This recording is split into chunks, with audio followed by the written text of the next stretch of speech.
Most people think disciple making starts with a study guide or a Sunday sermon.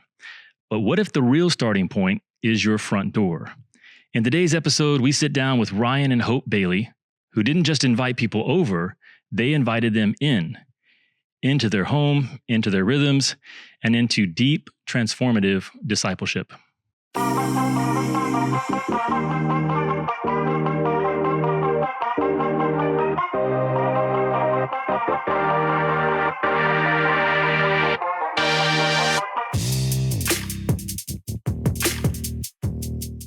Welcome, Ryan and Hope. Some of you are going to recognize Hope. She's been part of the Into the Harvest team in the past and is still part of our team here locally.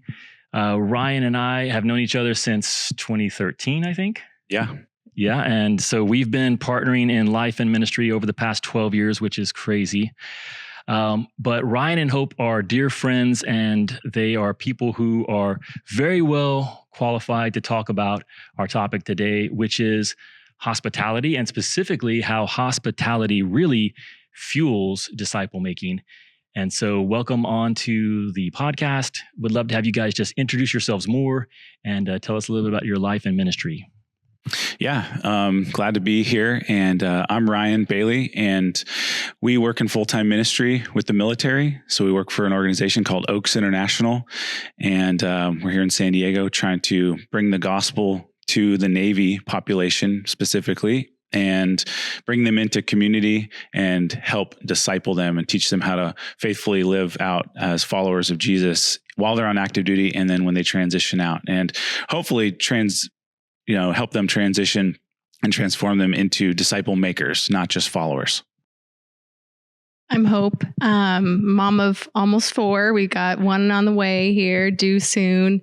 And yeah, love being able to open up our home and invite people in. It's been an incredible journey of doing that as a married couple and learning how to do that before we were married. And yeah, excited to share.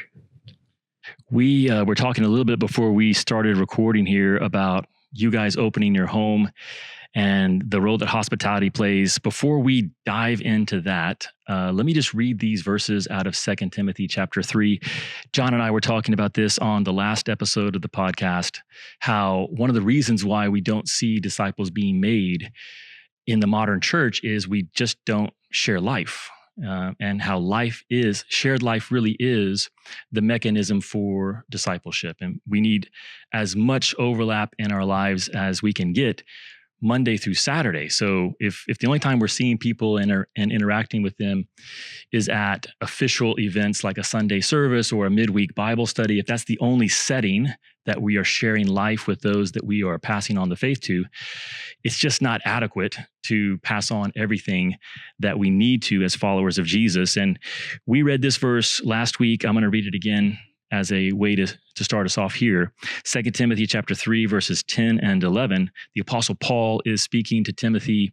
And of course, Paul's at the end of his life, and he's really handing over the torch to Timothy. And he says this: "You, Timothy, followed my teaching, conduct, purpose, faith, patience, love, perseverance, persecutions, and sufferings," which is a lot. And so there's actually 9 things there that the Apostle Paul says Timothy followed from Paul. And the first one is teaching. So it is true that we should be teaching people and passing on the message.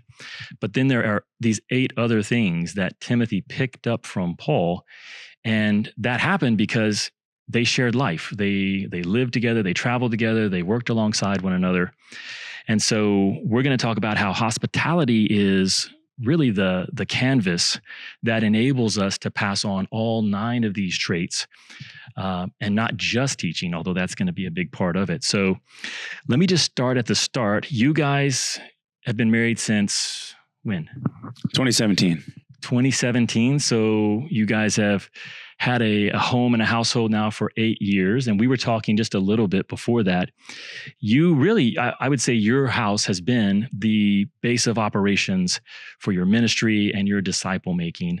So tell us more about what that's looked like to open your home and open your lives. Maybe start with you, Hope. I think sometimes it's a challenge for us as men and women, but I think as a mom and as a wife, maybe it's a unique challenge to have people in your home on a regular basis. So how has that looked for you? Yeah. So I think that one of the things growing up was that when people came over to our house, it was like this whole preparation. It was like a 2-day process of cleaning everything, making sure everything was just right. The food was perfect, all the things. And that just was something I had inherited. And so going into marriage and having a home, that was one thing that God had to start working out of me. And that was, that it didn't have to be just right. And so that was quite the learning process. But having people into our home and starting to see, the benefits that would come from just inviting someone over, even when nothing was perfect, was really, really profound. And I started seeing that and experiencing that when people would invite me over and our family. And so how that looked for us is just starting with simple things. So having girls over or whatever for coffee in the morning. And that was what I could do, with little kids at first. And just being okay with it being simple. So I think that was a good starting point for me, at least. And then inviting people over for dinners and that kind of grew over time. But just letting go of that, like, okay, I don't have to have it be so perfect. It doesn't have to look a certain way. It doesn't have to look like a magazine, that God can use those times and it can still be good without it being just right. What does it really mean to follow Jesus and help others to do the same? Discipleship 101 is a free 8-part video series with a downloadable guide designed to help you live as a disciple of Jesus and make disciples in everyday life. In it, we explore what discipleship is, why it matters, and how Jesus calls us to grow, endure, and multiply our faith. Whether you're mentoring one person or leading a group, this resource gives you clarity and practical steps to start right where you are. Visit www.intotheharvest.org/discipleship 101 and take your next step as a disciple and a disciple maker.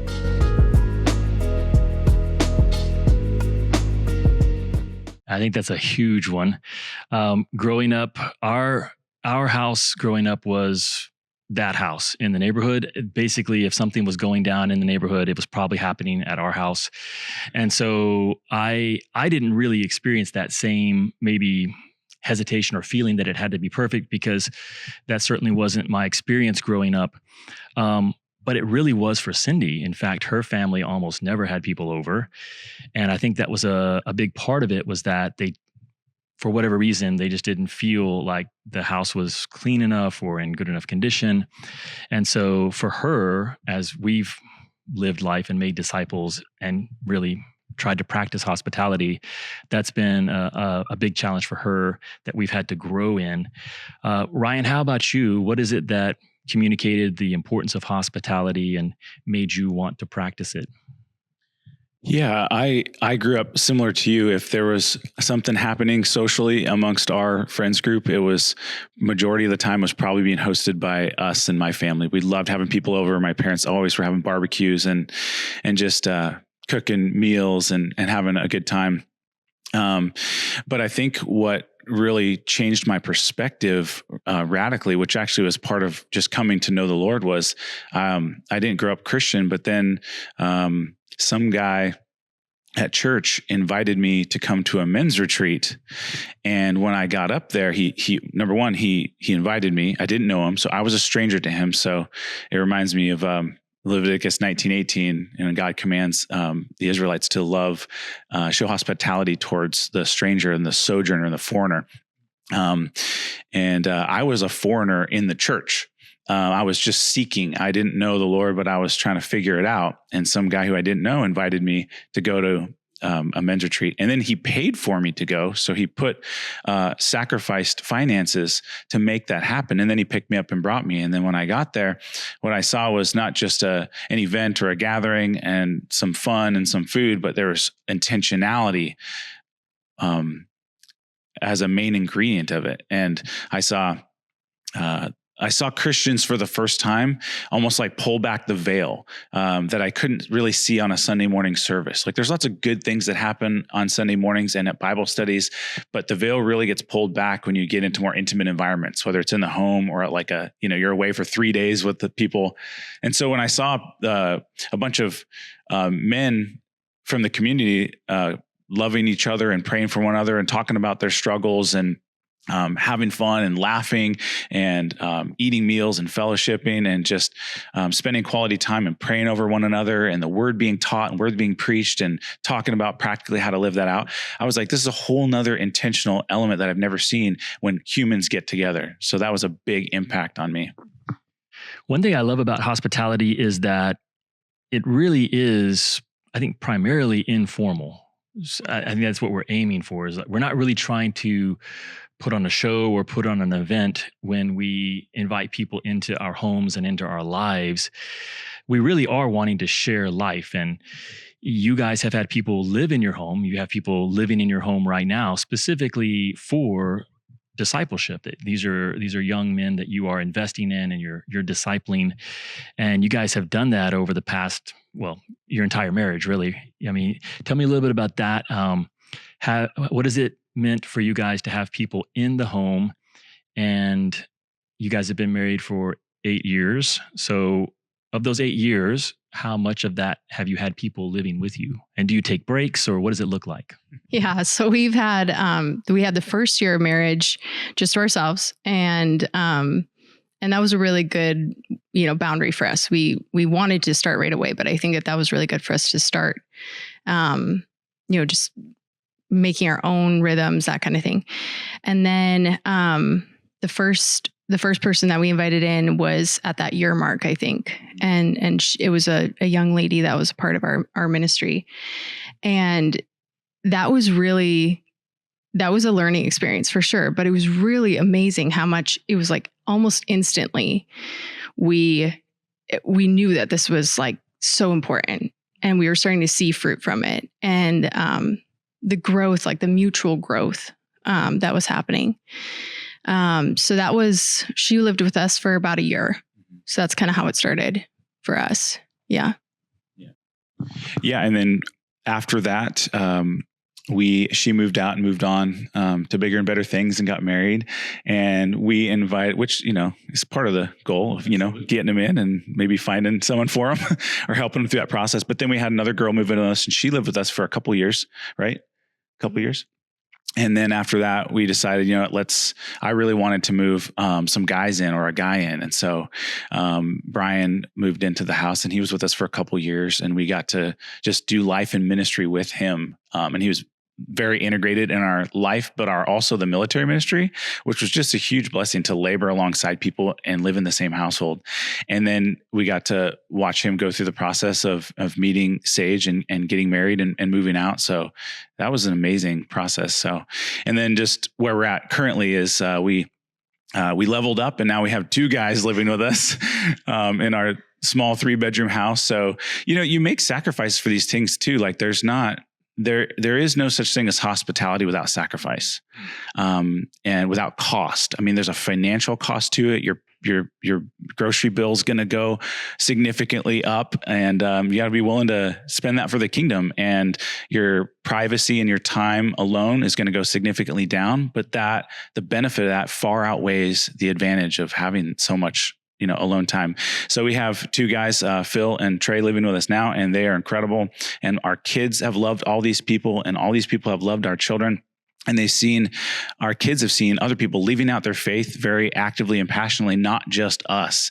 And I think one of the major benefits for our family, not just for the way we're trying to bless others, but how we benefit from it, is these people sharpen us, and we sharpen each other like iron sharpens iron. But our kids are seeing practical Christianity faithfully lived out right in front of them all day, every day, 7 days a week, and not through events. And so again, I'm not here to knock events, but events can only accomplish so much. And if our kids only saw Christianity kind of on fire on Sunday mornings and at a midweek Bible study, I think they'd be missing a lot of hours of the week. And so now they're seeing it constantly.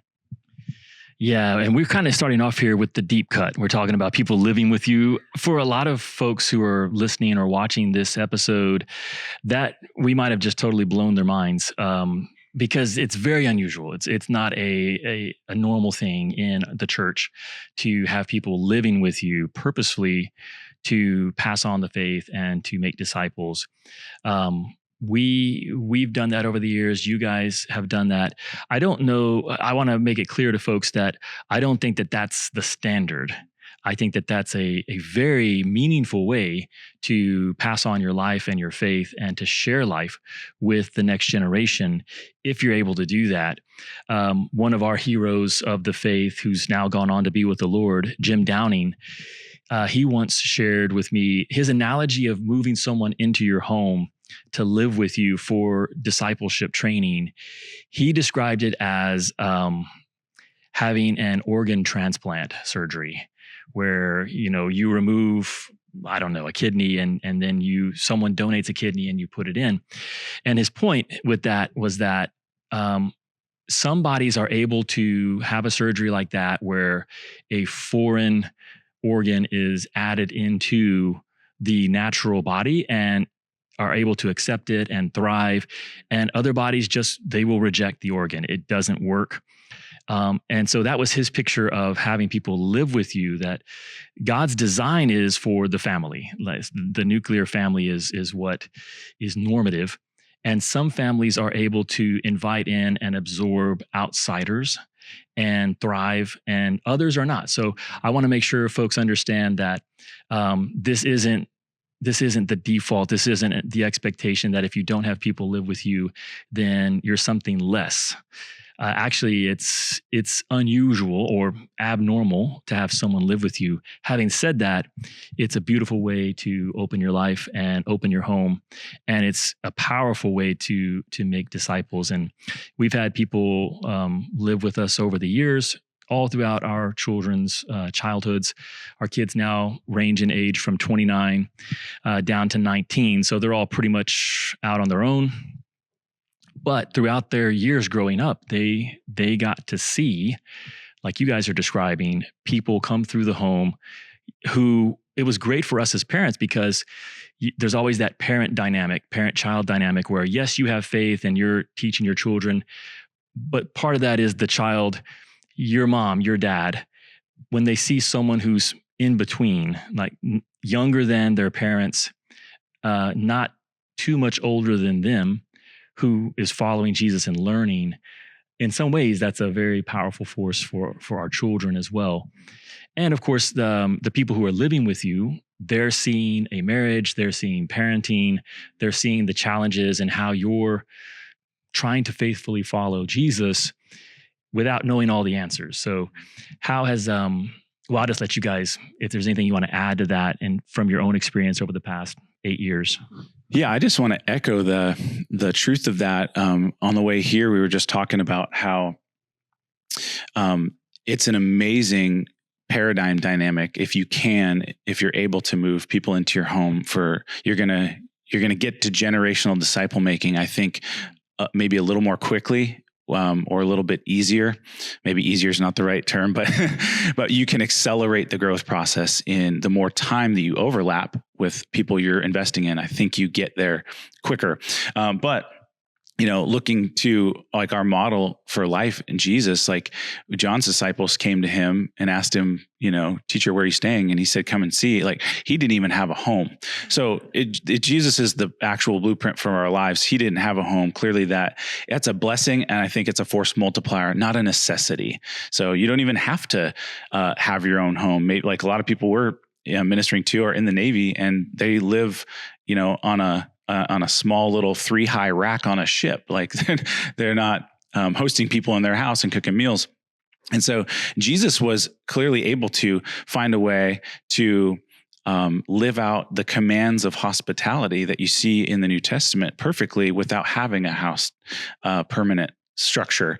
But what he did do, I think the principle here isn't have people in your home. I think if you have a home, yeah, you should definitely stretch yourself into that, challenge yourself, whether it's just having events, people over and dinners and, game nights and barbecues, or light a fire out on the patio and just hang out, movie nights, whatever. It can be anything. But the principle behind all it is trying to do more life together, more authentic relational life together with other people. And Jesus did that with the 12 that he invited in, Mark 3:14. He chose from the disciples 12 so they could be with him, so he could eventually send them out. And so if we are just trying to invite people in to our lives and take them to do life and ministry aspects with us, then we're going to get a lot of hospitality and life on life culture built with them.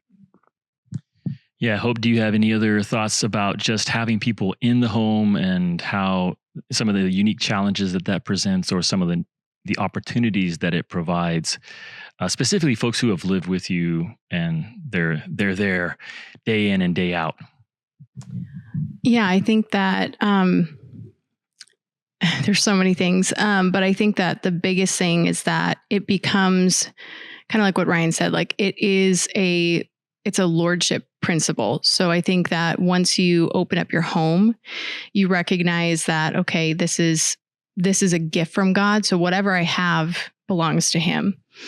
And that it's something I can joyfully give, and that he'll multiply that. So whatever it is, he'll make it enough.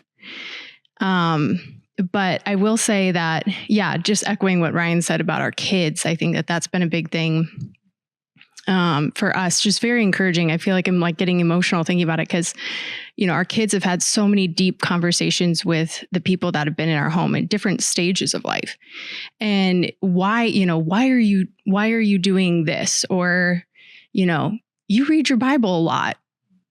Maybe I'll come out and bring my Bible and sit with you on the couch, and, they're seeing it. It's like, it's not just mom and dad doing it. But I think as a woman, having women in the home too, just specifically living with us, was such a blessing to me, because it felt like I always had my sister with me, and them being able to host with me, do things with me, cook with me, teach them how to study their Bibles, but then we're also doing like life together, was so sweet and mutually beneficial, I think. And teaching them how to, what it looks like to have a personal ministry in my home and invite girls in and have girls' nights, but then also just the day-to-day stuff. Like, what does it look like to have a good schedule for your home? What does it look like to homeschool kids?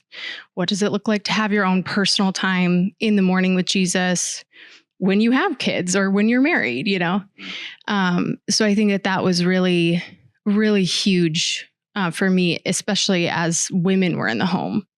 I think for having brothers in Christ in the home too, has had its own, amazing encouragements too. And just the way that they pitch in and help, and the joy that brings too. But yeah. Yeah. And just to add something to that, the vast majority in our 21st century American context, the vast majority of people that we interact with, or that you're investing in spiritually or discipling, they're going to eventually live somewhere, have their own space. They're probably going to get married. They're probably going to have children, like vast majority. So them being able to see that firsthand and like totally behind the curtain in the good, the bad, and the ugly, the full gamut of that, you're just modeling something that can never be taught. Like teaching can only go so far. And as important as it is, modeling and sharing life together fills in that huge gap between teaching principles and how do I actually do it. So I think that's been good for us.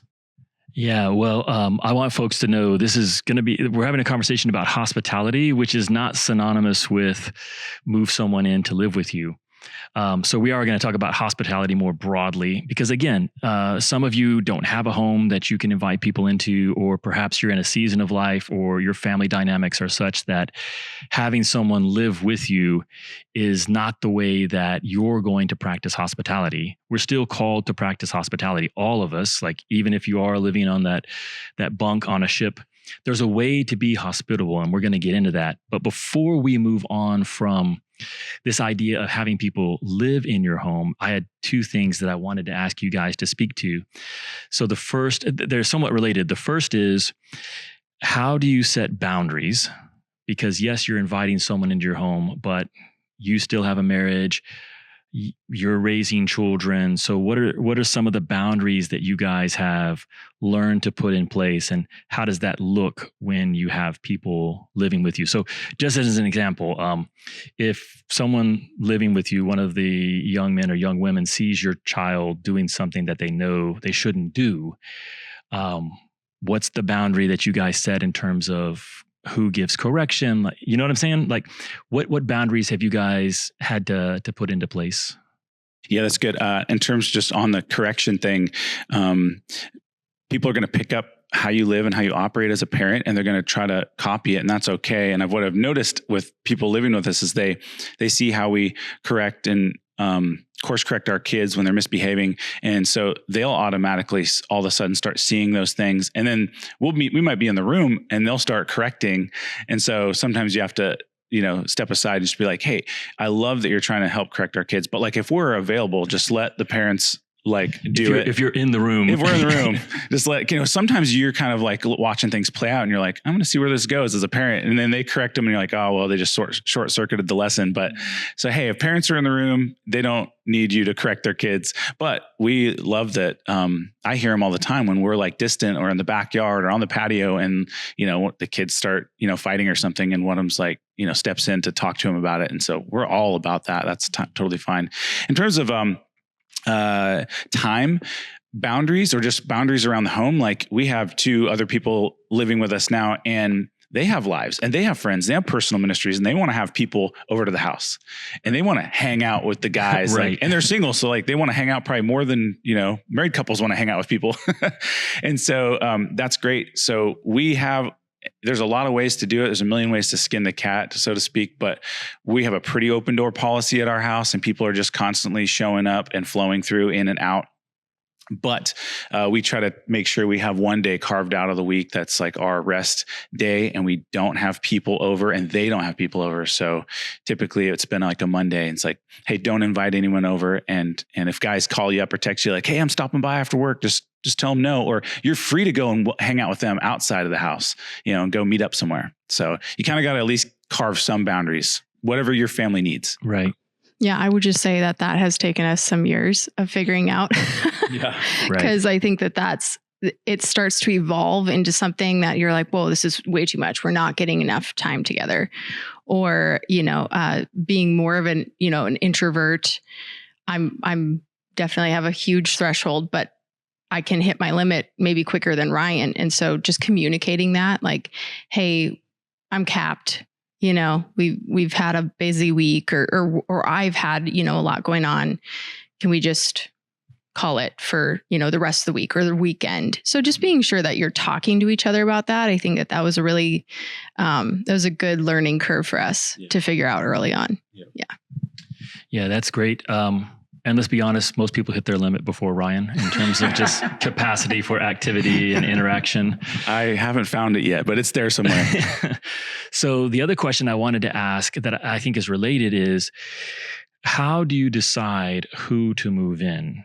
And I want folks to understand, I'll speak to this as well, but we don't just move in anybody. So what are you guys looking for before you will move someone in? And are there any conversations you have with those folks before you invite them into the home? Yeah, two things come to mind right away. One, they need to be people that we know really well, and we know their character, and we can trust them. And they're going to be around our kids, and they're going to have to model life for our kids. And that's a big one.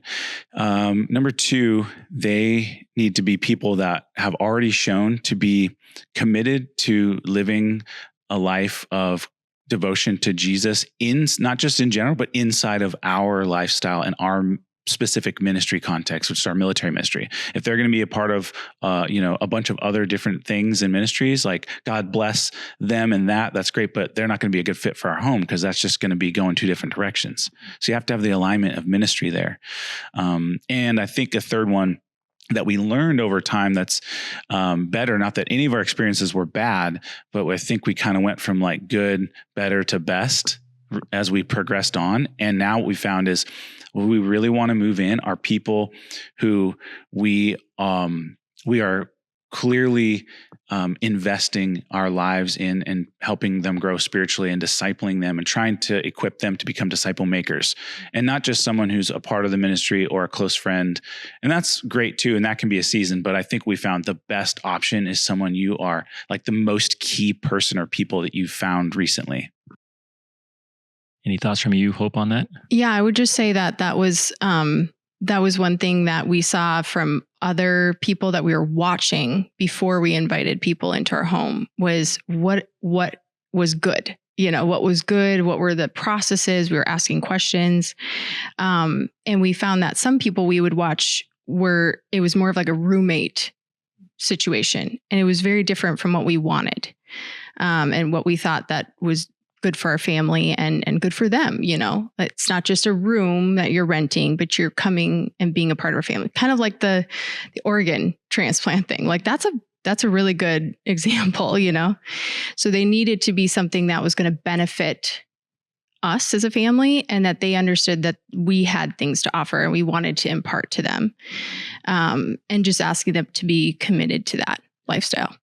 I think that's so important, and same. We've definitely learned over the years. I think you guys did a great job of covering it. So we don't move people in so that we can persuade them to follow the Lord with all of their heart, soul, mind, and strength. We move people in who are already demonstrating that, and there's that connection. They are a known entity, and then we do want to clearly communicate boundaries, expectations. Something that we've done is we will typically put a time frame on it. So when we have people live with us, oftentimes for us, we do a 6-month cycle. And so it doesn't mean that they may not end up living with us longer than 6 months, but we both agree that, hey, we're going to do this, or sometimes it could even be 3 months. We're going to do this for 3 months. And if it seems like it's working well and you guys are really growing and enjoying it, and we feel like we're having the chance to really invest in you the way that we would want to, then we can re-up, we can keep that going. And if it doesn't, then it just gives us a very clear timeline to reassess and make changes if we want to. I would also say that for us, we found that we just can't have people in the home nonstop.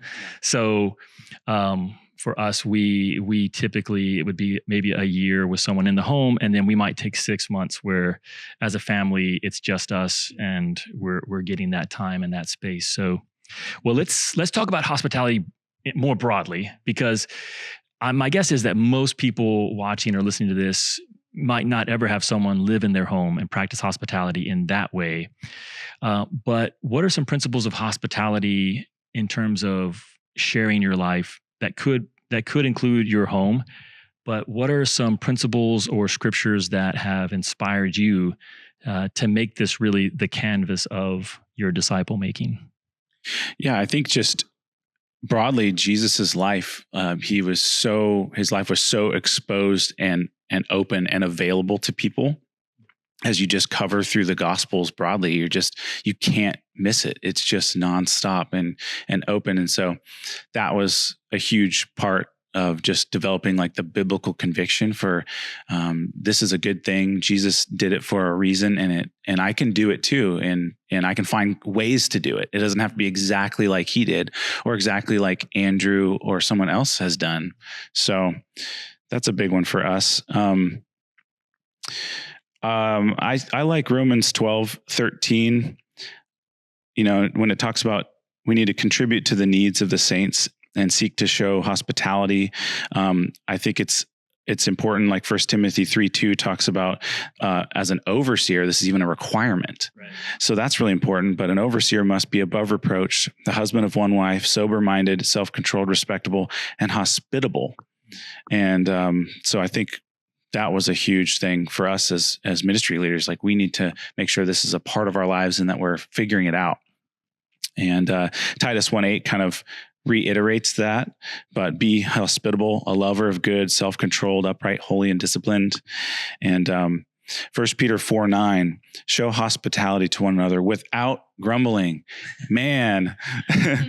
Okay. So that, that's going to hit home, I think, with everybody, because you're going to have parts of it that you don't like, or if you're not even doing it in a whole lot of context right now, there's probably, you can probably come up with 50 reasons why you don't want to do it, or why you can't do it, or the time's not right, or the season isn't perfect. And again, I'm not talking here about moving someone into your home or hosting an event 5 times a week. Hospitality is just commanded in the scriptures. It doesn't mean it has to be 7 days a week. But I think it has to be a part of your life consistently, not like every 3 months we might be a little hospitable to some people and have them over or something. So I think trying to find a way to work it into your regular rhythms of life weekly is really important. I think it needs to be part of the fabric, not just an event-driven thing. Yeah, I think that, Hebrews 10:24 and 25 really lends to that, which is, let us motivate one another to love and good works, or spur one another on. And like your home is one of the main things that God uses or can use. And your attitude toward people, right? So it first has to start with your attitude toward people and others that are, wanting to grow in Christ, or, are seeking. And so that's a powerful tool, I think, as our home. And then just being able to, like I said, like just use what you have. I think that's just a great place to start in any way, right? But it can feel so overwhelming, if we don't keep the foundation. Like, we're here to love one another, and that's how Jesus is able to be spread to the world around us. Like, that's one of the ways, right? He says, all people will know that you're my disciples by how you love one another. And that's just one practical way. It's using our home and our, hospitality. Yeah, go ahead, Ryan. Oh, just a thought. I mean, we're all, 21st century, we live in the United States. Like, we are extremely abundantly blessed, just in terms of resources and finances in general, compared to the rest of the world and throughout history, even though it may not feel like that all the time and things can get tight. I think sometimes, like, I just love having things that are available for people to use. I love being able to bless people by giving them things that they need, or letting them use stuff. So whether it's you're loaning out your tools, or somebody, texted me the other day, like, I need a bike so I can, get to work. Okay, cool. I have a bunch of extra bikes in my garage for that reason. We have a bunch of extra surfboards and camping gear to use, and, there's tools and stuff. So I think, just being able to leverage your finances and your resources and the things that you have to bless other people, and feeding people and things like that is just such an easy, obvious way to do it. Yeah, I agree with that so much. And there's a real connection between hospitality and generosity. Hospitality, you could say, is a form of generosity.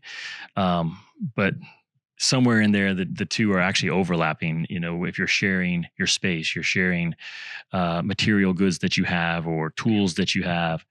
I know you guys will often lend out cars or vehicles or bikes, apparently, which is great. And I think the beauty of hospitality is you really are sharing your life by sharing space. So if you don't have a home, or your home just isn't something that you can bring people into, you can still share your time, your life, a common activity or event. So one thing that we've been doing the last year or so, and Ryan's had a chance to jump in on some of these, is we will sometimes do cigar nights. And we have a space where we can do that at our home. But part of that is also usually I will provide the cigars, and it's just a fun time. It is interesting. The conversations can get pretty deep when there's just a shared activity. I don't know if this is true for women. Hope you can speak to this, but for guys, it's like we need to be doing something as we're communicating. For some reason, it really just opens up conversation. So, yeah, cigar night has been great, but there's lots of stuff like that you can do to show hospitality, and the power of it is that people see you in a different light. They get to experience you in a different setting. I think doing sports together is great. If you are into exercising together. So the road trips are great. Hey, let's go camping for the weekend. You guys do that a lot. I think that's a form of hospitality because you're opening your life up to someone so that they can see you in a different setting, in a different light. But of course, if your life is centered on Jesus, Jesus is still what's coming through. But they're getting a chance to see you in the morning when you're half awake, trying to start a fire or something or make coffee. It's just, it's a beautiful way to share life. And in the midst of all that, you really are passing on the faith. This is one of the things that I had to learn, and you guys can speak to this and see if it was a similar experience. But early when we had people coming into our home and sometimes living with us, I felt a lot of pressure because I felt like we just needed to basically hit a home run every time someone came over or we opened our home or we moved someone in. And sometimes it would feel like, well, we had people over, but was that really helpful? Did it help someone grow in their faith? And I can remember talking to a couple of older mentors at that time about it. And their response was, you're crazy, basically. They basically said that they feel just the opposite, that the informality of it is the point. And so whatever happens in that space, it's all good, which doesn't mean that you're not trying to make things better, but the pressure of you really aren't trying to perform or pull off an event. You're really just sharing life, and you're trying to be the authentic version of yourself. So we often tell people you're going to see the good, the bad, and the ugly. The more time we spend together, some of what's going to come out are areas of my life that still are not under the lordship of Jesus. And that's part of, I'm still growing, so that's a challenge that I know I faced. I don't know if you guys have experienced something similar, Hope. Yeah, I think you hit on something that's really important, is that it's the attitude underneath all of it. So it's not necessarily all about the execution, but the attitude, right? And I remember I was having the worst week, actually pretty recently, and just getting back into homeschooling. There was just a lot of overwhelming things. And one of the girls that I've been investing in was like, I just led a girl to Christ. Can I bring her over? And I was like a hot mess, right? And so, and I had and she needs to get baptized. And I was like, okay, one kid's napping, one kid's, having a meltdown. And I was like, I just paused for a minute. I'm like, I could say no so fast and it would probably be fine. Right. But I knew that was something I needed to just be transparent about. Like having them come over, come what may, and meet this girl and help the girl that I'm investing in, hit a home run. Right. And, so, they come over, and I remember after that, because we wound up taking her down to the beach and we got her baptized and came back, and I washed all the towels and the sandy clothes. And while they were sitting on my couch, opening up the Bible for the first time, and Ryan snapped a picture, and it was really, it was profound, because it was like, you can see visually the impact that made just them sitting on my couches and being invited in. And Maddie later was like, thank you for opening your home, and thanks for letting me just come over anytime, and being okay with that. And she's like, I know it was a hard day for you, so that's just one example that it doesn't have to be perfect. It's the attitude behind it. Yeah. And just one of the interesting principles that was observed there, and like in that photo that I took, and even just kind of coming into the house the last, I don't know, maybe the last like year, I've started noticing, you can open up your home and your space and your patio or your backyard or your front yard to other people to be able to just use as they are trying to minister to others too. You don't always have to be the point man or the point woman that's providing the atmosphere and getting things all set up, or communicating Bible principles and teaching everything. In fact, you want other people to step into that as you're discipling them. You don't want to be the person that everyone relies on to feed them information from the Bible. And so I'll come home often now, and the guys are just running their own personal ministries nonstop, and they have friends over, and there's guys with their Bibles open on the patio, or, Hope opened up the house that day for the girls, and there was 2 Navy guys sitting there on the couch having conversations with their Bibles open. And then the girls come in all soaking wet from the baptism, and she's washing some of the clothes. And the young lady that Maddie, that Hope is investing in, gifts a brand new Bible to the girl who just got baptized, and they crack it open and they just start reading it for the first time. And like, Hope's not out there Bible teaching. So you can just give people the space. And that is incredible. Into the Harvest is a nonprofit ministry made possible by generous partners who believe Jesus is alive today and still calling people to follow him. Their monthly support helps disciple making grow and thrive around the world. If Into the Harvest has made an impact in your life and you want to help share the good news of Jesus with others, join us today and become a monthly giving partner. Visit intotheharvest.org/give. I think that's a great reminder. And also, I would say to some people, they have this gift of hospitality, and maybe you don't feel like you're especially gifted, or maybe you don't even know the Bible very well, but you love the Lord and you're growing. You may be a young believer who has space, who's able to host and create that. And that's a real gift. Well, as we kind of wrap up here, this conversation, maybe could you guys give some suggestions for those who maybe they did grow up in a situation where opening your home is not a familiar concept? It's not something they're comfortable with. It's intimidating, or even just opening their life. What are some simple steps that you've seen be helpful either in your own life or with others that you've discipled to begin to, step into the shallows of practicing hospitality and opening your life? Start with you, Ryan. Do you have any suggestions? Yeah. Nike said it best. Just do it. I can't, it sounds so silly and cliche, but start simple, and it can look any way that you want it to. It doesn't, anything that we've said here, if that sounds intimidating to you, great. Don't do any of the things that we did. Come up with anything that you want, whatever you're comfortable with, whether it's in your home or meeting at a coffee shop, or you're, taking people out and doing a beach bonfire or whatever it is.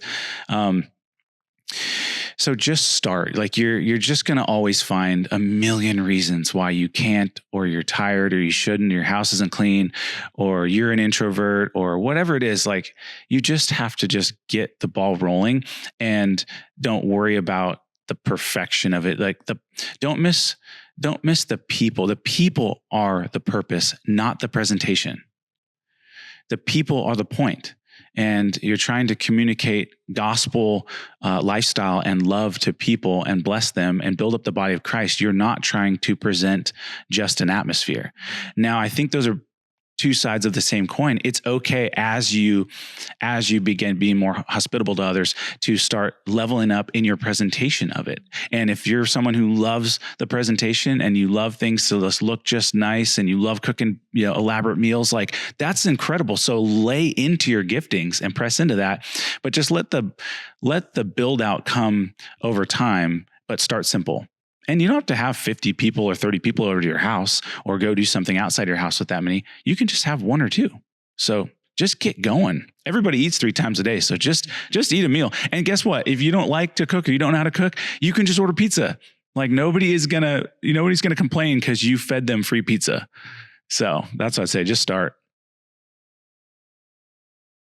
Yeah, there's so many things. I think on a budget too, if you're on a budget, just practically speaking, we've been on a budget quite a few times. And for us, it was spaghetti and meatballs and throw it in a pot and call it good, right?